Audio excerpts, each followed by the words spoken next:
Hola a todos, tengan un cordial saludo. Voy a impartir esta cápsula de cómo estudiar neuropsicología. Eh, digamos, dentro de la experiencia que he tenido como profesor, he visto algunas deficiencias en el estudio de la asignatura, que es como el sentido de impartir una serie de contenidos de tipo memorístico que no tienen significado alguno para los estudiantes. Entonces, hay, digamos, 5 elementos básicos para, para estudiar la asignatura, primero entendiendo cuál es la definición, cómo es la definición. La definición básica es la ciencia que evalúa el cerebro y la conducta y cómo se relacionan. Dentro de esa evaluación de la conducta, que son todos los procesos psicológicos básicos, la sensación, la atención, la percepción, la memoria y después otros procesos psicológicos superiores como la inteligencia, el pensamiento, la emoción, bueno, etcétera, etcétera, cómo se dan esta serie de elementos y también cómo se van deteriorando. Eh, Eso estudia la neuropsicología. Entonces, si se estudia cómo se deterioran, hay la posibilidad de evaluar, de brindar un tratamiento y de rehabilitar estos deterioros neurocognitivos. Son dos cuestiones básicas que estudia la neuropsicología o que trata la neuropsicología y se encarga de ellas, que es el estudio de las funciones de las cortezas asociativas del cerebro y las consecuencias que se sufren debido a los daños en las diferentes estructuras cerebrales. Eso es, el primer paso es la definición, entender esa definición. El segundo es cómo estudiar el cerebro.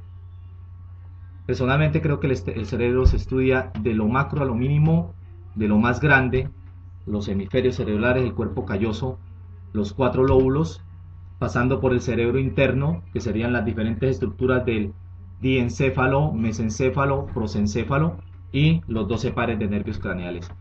Así es como memorizamos el cerebro. Pero el cerebro hay que memorizarlo desde la función, o sea, para qué fue creado dicha estructura. ¿Mm?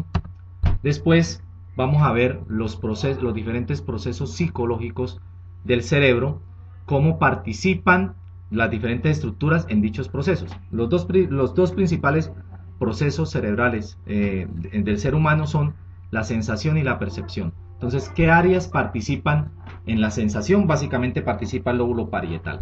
El lóbulo parietal se encarga de recoger la información que viene de la formación reticular, dar una imagen discreta y estable de qué es lo que pasa afuera y enviarle al lóbulo prefrontal, a la corteza motora, un acto que le permita vigilar y sobrevivir ante esa percepción. Por ejemplo, si me estoy quemando, la corteza somatosensorial transmite el calor y le envía, digamos, a un área del cuerpo determinada que siente el calor para que la retire de ahí. Si me estoy quemando la mano, la corteza somatosensorial envía la información al área cerebral encargada de manejar la mano que me estoy quemando para retirarla.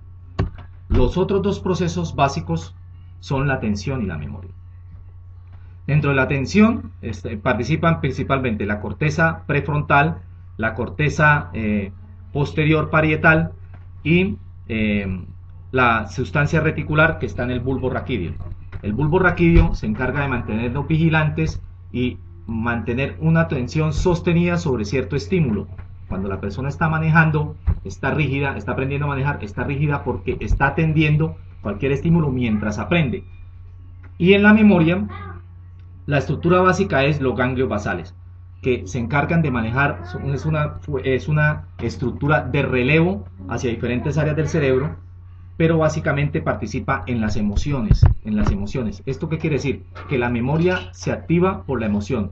Entre más impactante, entre más significativa sea la emoción, más se memoriza en el cerebro. Por eso se memorizan diferentes eventos de tipo emocional, como son los 15 años, la primera comunión, el primer beso, etcétera, etcétera. Esos eventos de tipo emocional tienen más impacto dentro de los recuerdos que nosotros tenemos y van más que todo al cerebelo, que son los centros de memoria de largo plazo.